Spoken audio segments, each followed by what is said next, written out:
On a humid morning in the spring of 1943, a peculiar meeting convened in a nondescript building in Manhattan, where military brass gathered around tables covered with photographs that told a troubling story. Each image showed the battered fuselages of Allied bombers, B-17 Flying Fortresses and B-24 Liberators, that had limped back from missions over Nazi-occupied Europe, their metal skins punctured by anti-aircraft fire and riddled with machine gun rounds. The officers studied these pictures with furrowed brows, tracing their fingers over the patterns of damage, clusters of holes along the wings, scattered perforations across the tail sections, and sporadic impacts along the fuselage. The conclusion seemed obvious to everyone in that room.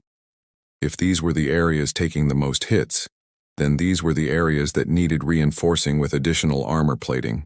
The problem was one of life and death, framed in cold mathematics of weight and survival. American bomber crews were dying at horrific rates over Germany.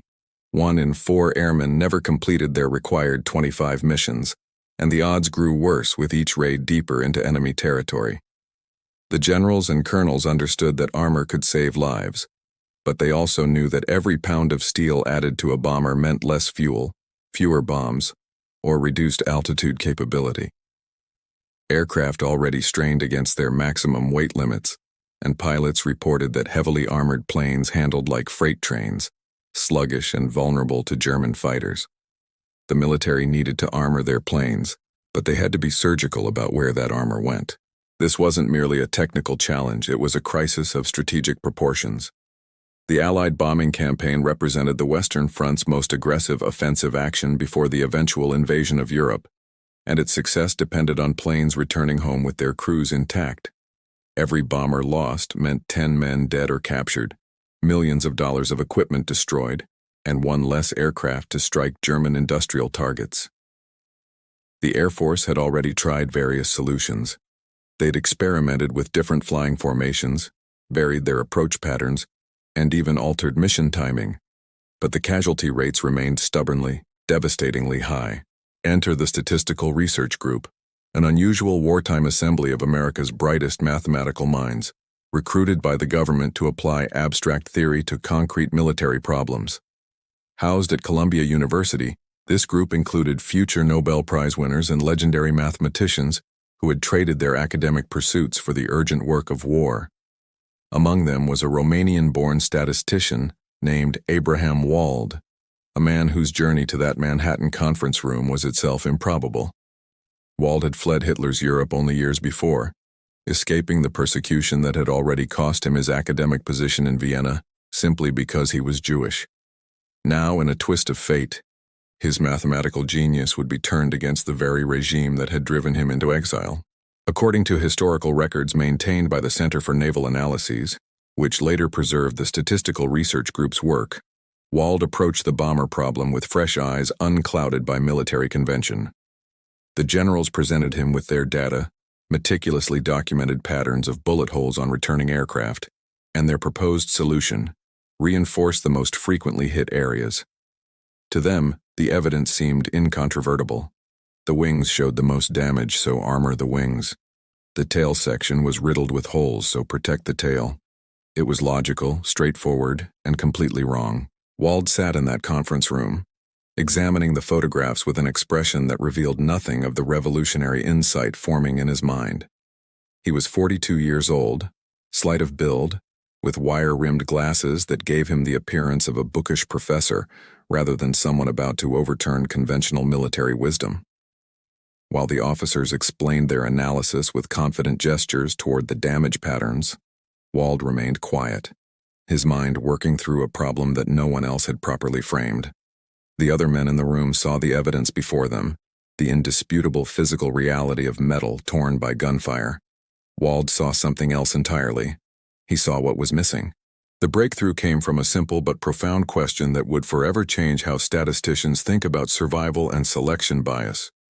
Where were the planes that didn't come back? Every photograph, every data point, every bullet hole being analyzed came from aircraft that had survived their missions. These bombers had absorbed damage to their wings, tails, and fuselages, yet their crews had successfully coaxed them across the English Channel and back to base. But what about the bombers that had been shot down over Germany, the ones that exploded mid-air or spiraled into the North Sea? Those planes weren't available for study. Their damage patterns remained unknown, their final moments unrecorded except in the memories of enemy gunners and the occasional witness from other aircraft in the formation. Wald explained his reasoning with the calm precision of a geometry proof, transforming the general's worldview with each carefully chosen word. The areas showing the most damage on returning aircraft weren't the most vulnerable sections. They were actually the most survivable. A bomber could take multiple hits to the wings and tail and still fly home. The absence of damage in certain areas, the engines and cockpit, wasn't evidence that these sections were being missed by German fire. It was evidence that planes hit in these areas never made it back to be analyzed. The surviving aircraft were a biased sample, showing only the damage a plane could sustain and still return. To understand where armor was truly needed, one had to study not what was visible, but what was invisible, the fatal hits that brought planes down. This concept, later formalized as survivorship bias, would become one of the fundamental insights in statistics and decision theory. But in that moment, in that room in 1943, it was a radical departure from how military planners thought about evidence. The natural human instinct is to focus on what's present, what can be seen and measured. Wald's genius lay in his ability to think about absence, to construct a statistical understanding of the unseen negative space in the data. He wasn't just clever, he was thinking in an entirely different dimension from everyone else in the room. The implications rippled outward as Wald continued his analysis. He used probability theory and differential equations to model the distribution of gunfire across an aircraft's surface, assuming that German anti-aircraft batteries and fighter planes fired at bombers relatively uniformly, or at least that their targeting patterns didn't mysteriously avoid certain areas. If hits were roughly evenly distributed across all aircraft, but returning planes showed almost no damage to engines and cockpits, then the mathematical conclusion was inescapable. Planes hit in these areas had catastrophically low survival rates. These were the sections where a single bullet or shell fragment could doom an entire crew. Wald's recommendations were precise and counterintuitive. Reinforce the engines, add armor around the cockpit, protect the fuel systems. Essentially, armor everywhere the returning planes weren't showing damage. The initial reaction from some military personnel was skeptical. They were being asked to ignore physical evidence they could touch and see, to instead trust abstract mathematical reasoning about planes they couldn't examine because those planes were scattered across occupied Europe in pieces. It required a leap of faith in statistical thinking that didn't come naturally to men trained in the concrete realities of engineering and combat. But Wald had the credibility of the statistical research group behind him, and the military's desperation was growing with each mission's casualty reports. The bomber offensive was too important to fail, and conventional approaches hadn't solved the problem. The decision to implement Wald's recommendations rippled through the Allied Air Command, with the urgency of imminent missions and mounting casualties.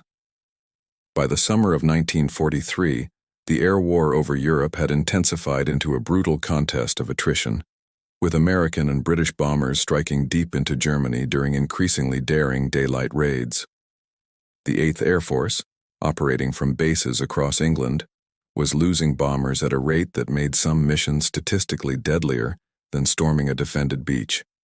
On certain raids, particularly those targeting heavily defended industrial centers like Schweinfurt and Regensburg, 20% or more of the attacking force failed to return, losses that would be unsustainable over any extended campaign. The human cost behind these statistics was staggering and personal. Each B-17 carried 10 men: pilot, co-pilot, navigator, bombardier, flight engineer, radio operator, and 4 gunners who defended the aircraft from German fighters that attacked in coordinated waves. These crews were often barely out of their teens, farm boys from Iowa, and factory workers from Detroit who'd volunteered or been drafted, then trained to fly massive 4-engine bombers into walls of anti-aircraft fire that the veterans grimly called flak. When a bomber went down, the violence was absolute. Direct hits to unarmored areas could detonate fuel tanks and fireballs visible from miles away, or sever control cables leaving pilots helpless as their aircraft spiraled earthward, while crew members struggled desperately with jammed escape hatches. The letters home from commanders to families tried to soften these deaths with euphemisms: missing in action, failed to return from mission, lost over enemy territory. But the crews themselves understood the odds with brutal clarity. They kept informal counts of how many missions they'd survived, marked off on painted leather jackets or scratched into metal inside the aircraft. 25 missions to complete a tour seemed an impossible distance when friends disappeared on their third or fifth sortie. The psychological toll was immense. Men climbed into their bombers each morning knowing that mathematical probability was slowly, inexorably working against them. Some crews developed elaborate superstitions, others became grimly fatalistic, and a few simply broke under the strain, unable to face another mission into the killing zone over Germany. Against this backdrop of desperation, Wald's recommendations began their implementation with the kind of bureaucratic and logistical challenges that characterize any military operation. Aircraft modification centers across England received new specifications for armor placement, prioritizing the engines and cockpit areas that Wald's analysis had identified as critical. Engineers worked around the clock to retrofit existing bombers while new aircraft rolled off American assembly lines with the enhanced protection already installed. The armor wasn't subtle: thick steel plates that added hundreds of pounds to each aircraft and required careful balancing to maintain flight characteristics. Mechanics welded protective housings around the vulnerable Cyclone engines, installed armored glass in cockpit windows, and added plating around fuel lines and hydraulic systems. The changes came with compromises that some pilots and crews initially resented. The additional weight meant carrying fewer bombs or less fuel, reducing either the damage they could inflict on targets or the safety margin for the long flight home. Some experienced pilots complained that the modifications made their aircraft handle differently, sluggish in emergency maneuvers when a German Messerschmitt or Focke-Wulf dropped on their tail. There was grumbling in ready rooms and mess halls about desk-bound mathematicians making decisions that combat veterans had to live with. The skepticism was understandable. These men were being asked to trust equations they didn't understand over their own observations and instincts developed through harrowing combat experience. But as the summer of 1943 progressed into autumn and winter, a different pattern began emerging in the mission reports and casualty statistics. Bombers with Wald's armor improvements were coming home from missions that should have been fatal. Crews reported hits that would have previously destroyed their aircraft, direct flak bursts near engines, fighter attacks that raked the cockpit area, but the additional armor absorbed the damage. Planes returned with scarred and dented protective plating, the metal scored by impacts that would have previously penetrated into critical systems. The survival rates began to shift, slowly at first, then unmistakably. Fewer bombers were being lost to the kind of catastrophic failures that had characterized earlier missions. Sudden engine fires, pilots killed at their controls, fuel system explosions. The data emerging from mission after mission through the winter of 1943 and into 1944 told a story that vindicated Wald's analysis with the cold clarity of numbers that couldn't be argued with. Squadron commanders who had initially doubted the mathematicians' recommendations now found themselves reviewing after-action reports that showed a measurable, undeniable improvement in survival rates. Bombers equipped with the enhanced armor configuration were returning from missions that historically would have seen catastrophic losses. The evidence wasn't merely anecdotal. It appeared in official statistics compiled by 8th Air Force Headquarters, showing percentage point improvements in aircraft survival that, when multiplied across hundreds of missions and thousands of sorties, translated into hundreds of lives saved and millions of dollars in aircraft preserved. What made Wald's insight particularly remarkable was how it extended far beyond the immediate problem of bomber armor into a fundamental principle about how humans interpret evidence. The phenomenon he'd identified, survivorship bias, pervaded military thinking in ways no one had fully recognized until he illuminated it. Consider how the military selected successful tactics. They studied the maneuvers and formations used by squadrons that achieved their objectives and returned safely, then tried to replicate those approaches. But were these tactics actually superior, or were they simply the methods that happened to work when conditions were favorable? The unsuccessful tactics, Those employed by squadrons that were destroyed or scattered couldn't be studied because the men who used them weren't around to report back. The same bias infected training programs and equipment evaluation. The Air Force trained new pilots based on techniques reported by veterans who survived their tours, but survival might have depended more on luck than skill, being assigned to easier missions, avoiding German fighter ace squadrons, or simply the random chance of where flak bursts exploded. The most skilled pilots who employed the objectively best tactics might have been disproportionately killed precisely because they volunteered for the most dangerous missions or flew in the most contested airspace. By learning only from survivors, the training program might be inadvertently teaching techniques that worked in easier circumstances while missing the genuine expertise of pilots who'd been lost. Wald's thinking represented a profound shift in how to approach problems where the evidence was inherently incomplete. He understood that in any situation where failure removes data points from observation, whether through death, destruction, or simple disappearance, the remaining visible evidence was systematically distorted.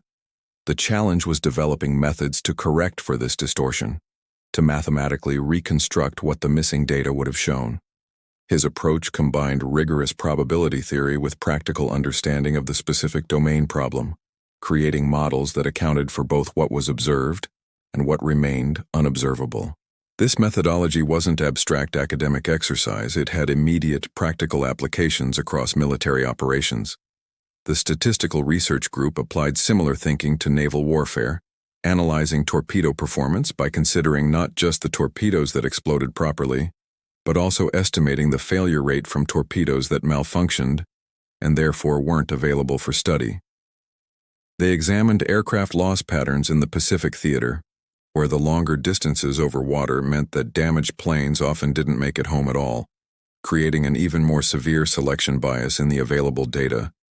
Every problem required careful thought about what wasn't being seen, what the silence in the data meant. The work expanded beyond just Wald's individual contributions. The Statistical Research Group, working throughout the war years, produced analysis that influenced military procurement decisions, tactical planning, and operational research across multiple theaters of operation. Other brilliant minds in the group, mathematicians like W. Allen Wallace, Leonard Savage, and Milton Friedman, who would later become famous in economics, contributed their own insights, building a comprehensive statistical approach to warfare that was unprecedented in military history. They treated combat as a system that could be modeled mathematically, where probability distributions and statistical inference could reveal patterns invisible to traditional military analysis. The group's location at Columbia University, away from the immediate front lines but connected through constant communication with field commanders, proved ideal for this kind of work. They could maintain scholarly rigor and methodological standards while remaining focused on urgent practical problems. The military provided them with vast quantities of data, mission reports, casualty figures, equipment performance records, reconnaissance photographs, and the mathematicians transformed this raw information into actionable insights. It was a new kind of warfare, fought with equations and probability curves, where victory came from seeing patterns that others missed. By 1944, as the Allied invasion of Europe approached and the air campaign reached its crescendo, the impact of Wald's work had become undeniable across the bomber fleet. As 1944 unfolded and the Allied invasion of Normandy launched in June, transforming the European war into a multi-front offensive, the principles Wald had established continued revealing their power in unexpected domains. The bomber armor problem had been merely one application of survivorship bias thinking, but military planners began recognizing the same logical trap appearing throughout their operations. Intelligence officers analyzing German defensive capabilities realized they'd been systematically overestimating certain weapons' effectiveness because they only studied attacks that succeeded, the ones where Allied forces survived to report back. Failed attacks, where entire units were destroyed, left no witnesses to describe what actually happened, creating gaps in understanding that led to dangerous miscalculations. The submarine warfare campaign in the Atlantic Ocean presented another vivid example, where Wald's thinking proved essential. Allied naval commanders had been studying damage patterns on destroyers and merchant vessels that survived U-boat attacks, trying to determine where to reinforce hulls and place defensive armaments. They faced the same logical problem. The ships they could examine were the ones that hadn't sunk, creating a biased sample that showed only survivable damage. Wald's colleague in the statistical research group applied similar methodology, reasoning that the truly fatal torpedo strikes must be hitting areas where surviving ships showed little damage, below the waterline amidships where flooding could break a ship's back, or near engine rooms where a single explosion could leave a vessel dead in the water and vulnerable to follow-up attacks. The research group's work extended into quality control and weapons testing, areas where survivorship bias created subtle but significant problems. When testing new aircraft designs or weapon systems, engineers naturally focused on successful prototypes, the ones that completed test programs without catastrophic failures. But this approach missed crucial information about design flaws that only appeared in the failed prototypes, the ones that crashed or malfunctioned so badly they were scrapped before completing evaluation. Wald insisted on rigorous analysis of failures, treating crashes and malfunctions not as embarrassments to be minimized, but as valuable data points revealing edge cases and weak points in designs. His insistence on studying failure ran counter to institutional instincts throughout the military and industrial establishment. Manufacturers wanted to showcase successes, commanders wanted to report victories, and bureaucrats wanted to demonstrate that procurement decisions had been sound. Nobody wanted to dwell on expensive failures, crashed aircraft, or weapon systems that didn't work as promised.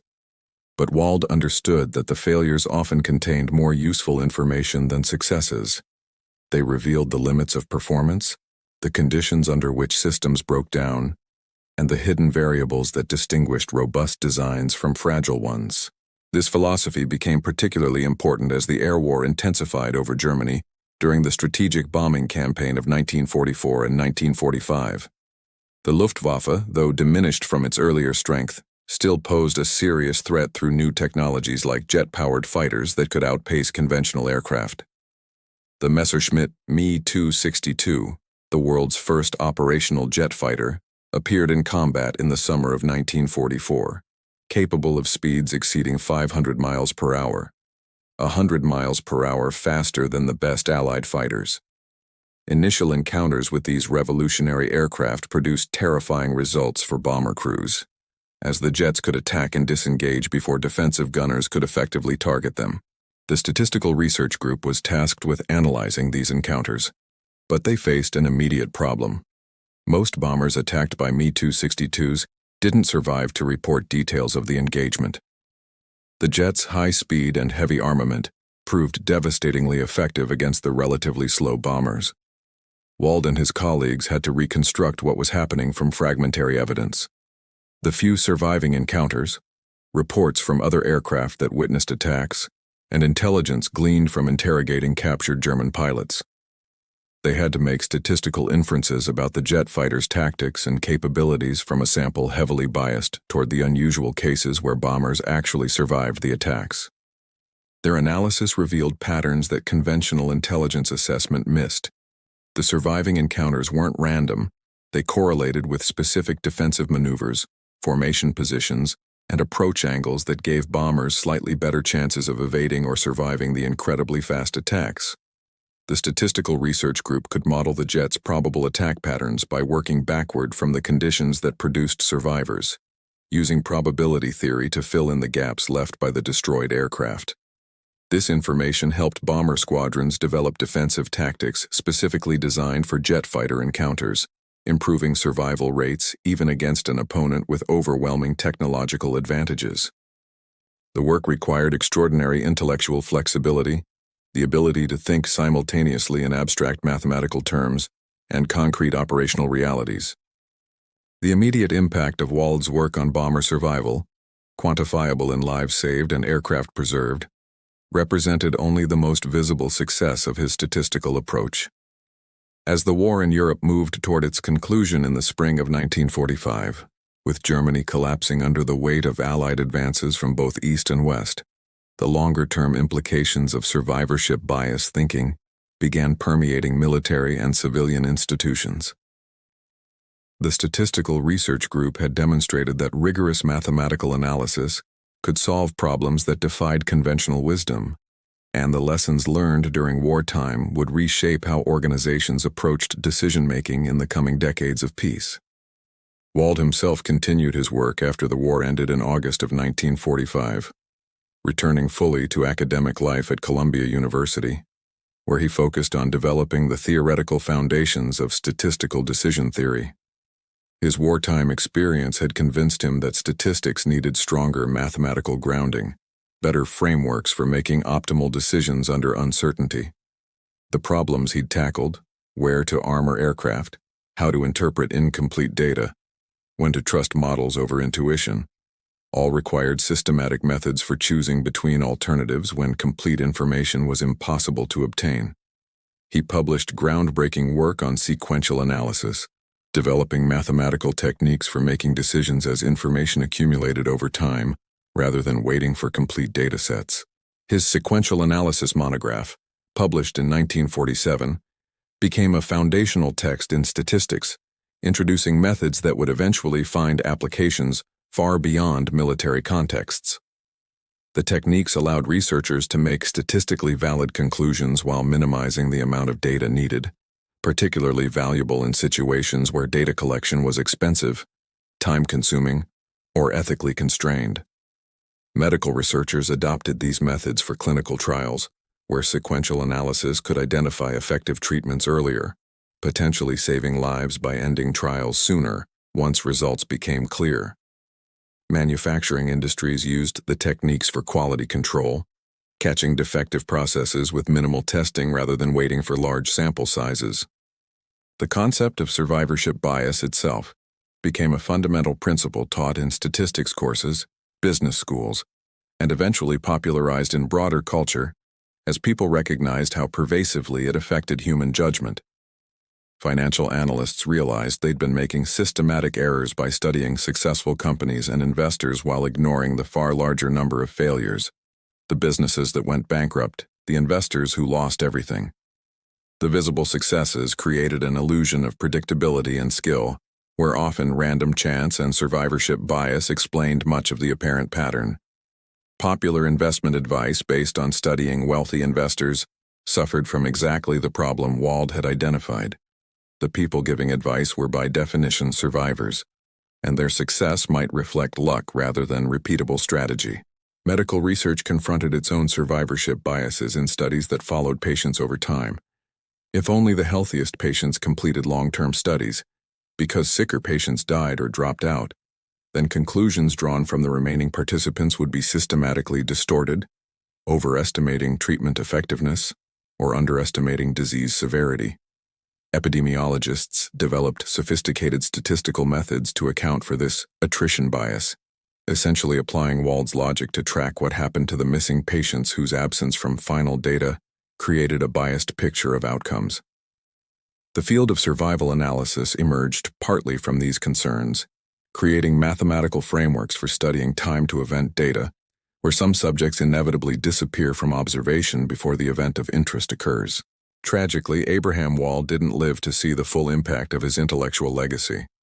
On December 13, 1950, he and his wife died in a plane crash while traveling to a lecture in India, where he planned to present his work to an international audience of statisticians. He was only 49 years old, still in his intellectual prime, with potentially decades of contributions ahead. The irony of the mathematician who'd revolutionized aircraft safety dying in a plane crash wasn't lost on colleagues who mourned his death, though of course no amount of armor placement could have prevented the particular accident that claimed his life. His work, however, survived and continued influencing generations of researchers. The Statistical Research Group's wartime collaboration produced not just immediate military results, but a lasting institutional model for how governments could harness academic expertise during crises. The collaboration between abstract mathematicians and practical military problems demonstrated that theoretical insight had concrete value, that the most esoteric academic work might contain solutions to urgent real-world challenges. This recognition helped justify increased government funding for basic research in the post-war era, contributing to the massive expansion of scientific research funding that characterized the Cold War decades. former members of the statistical research group, went on to distinguished careers across multiple fields, carrying the methodological rigor and practical problem-solving approach they'd developed during wartime into new domains. The decades following World War II saw Wald's intellectual contributions dispersing throughout academic and professional fields, like seeds scattered by a strong wind, taking root in disciplines that hadn't existed or were barely developed when he first examined those photographs of damaged bombers in 1943. The concept of survivorship bias became a standard cautionary principle taught to graduate students in statistics, economics, medicine, and social sciences. A fundamental lesson about how evidence can mislead when sampling is systematically biased by differential survival. Yet even as the principle became well known among specialists, its implications continued revealing new dimensions as researchers applied it to increasingly complex problems. In the business world, the 1980s and 90s saw entrepreneurship and venture capital emerge as major economic forces, accompanied by countless books and seminars promising to reveal the secrets of successful startups and charismatic founders. These analyses almost invariably studied successful companies, Apple, Microsoft, Amazon, examining what made them different, what strategies their founders employed, what cultural values they embodied. But this approach fell directly into the trap Wald had identified. It analyzed only the survivors, the 1 in 1,000 startups that achieved massive success, while ignoring the thousands of failed ventures that might have employed identical strategies but encountered bad luck, poor timing, or any of countless other factors that doom new businesses. The survivorship bias meant that apparent patterns of success might be illusory, reflecting the characteristics of lucky survivors rather than genuinely effective strategies. Management theorists gradually recognized this problem, with researchers like Phil Rosenzweig articulating the halo effect in business analysis, the tendency to attribute success to specific practices or leadership qualities after the fact, even when those same practices appeared in failed companies. A more rigorous approach required studying matched pairs of similar companies where one succeeded and another failed, looking for genuine differences rather than simply cataloging the attributes of winners. Some researchers began examining what they called the graveyard of failed businesses, interviewing bankrupt entrepreneurs and analyzing collapsed ventures, trying to learn from failure rather than just success. This represented a direct application of Wald's insight. Look at what's missing, study the cases that disappeared, reconstruct the invisible data. Medical research confronted increasingly sophisticated versions of survivorship bias as long-term studies became more common and patient tracking more comprehensive. Clinical trials extending over years or decades inevitably lost participants. Some died, others moved away, some simply stopped responding to researchers' inquiries. If the people who dropped out differed systematically from those who remained, if, for instance, sicker patients were more likely to leave studies, then final results would be biased toward healthier survivors. Statisticians developed complex mathematical methods called intention-to-treat analysis and various forms of imputation to account for missing data, essentially trying to mathematically reconstruct what would have been observed if everyone had remained in the study. These techniques directly descended from Wald's fundamental insight about inferring the unseen from the visible patterns. The investment industry grappled with survivorship bias in mutual fund performance data, where funds with poor track records were frequently shut down or merged into better performing funds, erasing their histories from databases used by investors evaluating managers. Studies examining mutual fund returns would naturally show better average performance when failed funds disappeared from the sample, creating an illusion that active management produced better results than passive index investing. When researchers carefully reconstructed the full population, including defunct funds, the apparent outperformance of actively managed funds largely vanished. Another case where studying only survivors created a misleading picture. The Securities and Exchange Commission eventually began requiring more complete disclosure of performance data, including defunct funds, partly to combat this bias. Even evolutionary biology encountered survivorship bias questions when considering the history of life on Earth. All existing species represent survivors, lineages that didn't go extinct over hundreds of millions of years, creating a biased sample for understanding evolutionary processes. The vast majority of species that ever existed left no living descendants, and many left no fossil record whatsoever, meaning they were effectively invisible to scientific study. Paleontologists and evolutionary theorists had to develop methods for inferring extinction rates and evolutionary patterns from incomplete fossil records, accounting for the fact that fragile organisms were less likely to fossilize and certain environments preserved remains better than others. The mathematical frameworks they developed shared deep conceptual similarities with Wald's approach to analyzing incomplete data. The rise of big data and machine learning in the early 21st century created new frontiers where survivorship bias lurked in subtle forms that could corrupt automated decision-making systems. Algorithms trained on historical data to predict future outcomes would naturally inherit any biases in their training data, including survivorship effects. A system trained to identify successful business strategies using only data from surviving companies would learn to recognize survivor characteristics rather than genuinely effective approaches. In the 8th decade since Abraham Wald sat in that Manhattan conference room and upended conventional wisdom about bomber armor, his intellectual legacy has transcended its origins to become a permanent fixture in how thoughtful people approach problems involving incomplete information and hidden evidence. The story of the mathematician who saw what everyone else missed has been retold countless times, in statistics, textbooks, business case studies, military training materials, and popular science books, taking on almost legendary status as a parable about the dangers of taking visible evidence at face value. Yet even as the story becomes familiar, its fundamental lesson remains as relevant and frequently ignored today as it was in 1943. The digital age has paradoxically made survivorship bias simultaneously more visible and more insidious. Social media platforms present a carefully curated highlight reel of human experience, successful ventures, exciting travels, attractive photographs, achievements worth sharing, while failures, rejections, and mundane struggles remain largely invisible. Someone scrolling through their feed sees an endless parade of apparent success, creating distorted perceptions about what normal life looks like, how easy success should be, or what everyone else is accomplishing. This represents survivorship bias operating at societal scale. The visible content is systematically unrepresentative because people naturally share their wins more than their losses, creating a biased sample that makes average experience seem inadequate by comparison. Educational institutions continue wrestling with survivorship bias when evaluating what works in teaching and learning. Discussions about education reform often highlight success stories, extraordinary teachers who transformed struggling students, innovative schools that achieved remarkable results, pedagogical approaches that produced dramatic improvements. But how many teachers tried similar approaches and saw no improvement? How many schools implemented identical reforms without success? The visible examples that get celebrated in TED Talks and best-selling books represent survivors selected from a much larger population of attempts, many of which failed quietly without generating attention.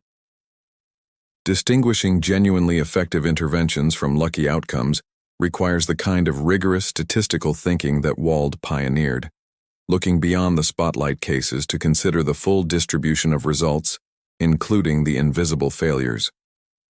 The COVID-19 pandemic, which began in late 2019 and reshaped global society through 2020 and beyond, provided a stark modern example of survivorship bias affecting public health decision-making. Early in the pandemic, observers noted that certain individuals who contracted the virus experienced only mild symptoms or remained asymptomatic entirely, leading some to argue that the disease's dangers were exaggerated. This reasoning fell into precisely the trap Wald had identified. The people making such arguments were by definition survivors, those healthy enough to be walking around and offering opinions. They couldn't see the missing data, the people who died from the virus, the ones hospitalized in intensive care units, the individuals suffering long-term complications. Epidemiologists had to constantly remind the public and policymakers to consider not just the visible cases, but the entire distribution, including the most severe outcomes, using statistical methods to estimate true infection fatality rates and complication risks from incomplete data. Financial markets continue demonstrating survivorship bias despite decades of research exposing the problem. Cryptocurrency enthusiasts in the early 2020s pointed to early Bitcoin investors who became millionaires as evidence that digital currencies represented guaranteed paths to wealth, ignoring the countless people who invested in failed cryptocurrencies, suffered exchange hacks, or bought at peaks before crashes. The same pattern appears in real estate speculation, stock picking, and virtually any domain where spectacular success stories capture attention, while quiet failures fade into obscurity. Each generation rediscovers the same lesson Wald articulated. Visible winners are an unrepresentative sample, and strategies that worked for survivors might not work for others attempting the same path. The scientific method itself represents humanity's most systematic attempt to overcome survivorship bias and related cognitive traps, requiring researchers to design studies that account for missing data, to publish negative results alongside positive findings, and to replicate experiments across different contexts to ensure results aren't artifacts of survivor samples. Yet even in science, publication bias, the tendency for journals to preferentially publish positive results while rejecting studies showing no effect, creates a version of survivorship bias in the literature. Researchers aware of this problem have developed techniques like meta-analysis and systematic reviews that try to account for missing studies, essentially attempting to reconstruct what Wald would have called the invisible evidence. Abraham Wald's fundamental insight was that reality contains more than what's immediately visible, that absence of evidence can itself be evidence, and that rigorous thinking requires considering not just what happened, but what might have happened in circumstances that prevented observation. His legacy isn't just the lives he saved through better bomber armor, though that alone would justify remembering him. Rather, his lasting contribution is the intellectual framework he provided for thinking clearly about problems where failure removes itself from view, where the evidence that survives is systematically unrepresentative of the full truth. In a world increasingly awash in data yet perpetually challenged to extract wisdom from information, Wald's approach remains vital. Question what's missing, consider the silent evidence, and never mistake the survivors for the whole population. The bombers that came home told only half the story. The genius mathematician understood that the other half, the planes that didn't return, held the knowledge that could save thousands of lives. That lesson endures across decades and disciplines, reminding each new generation of thinkers that the most important evidence might be what everyone else has overlooked.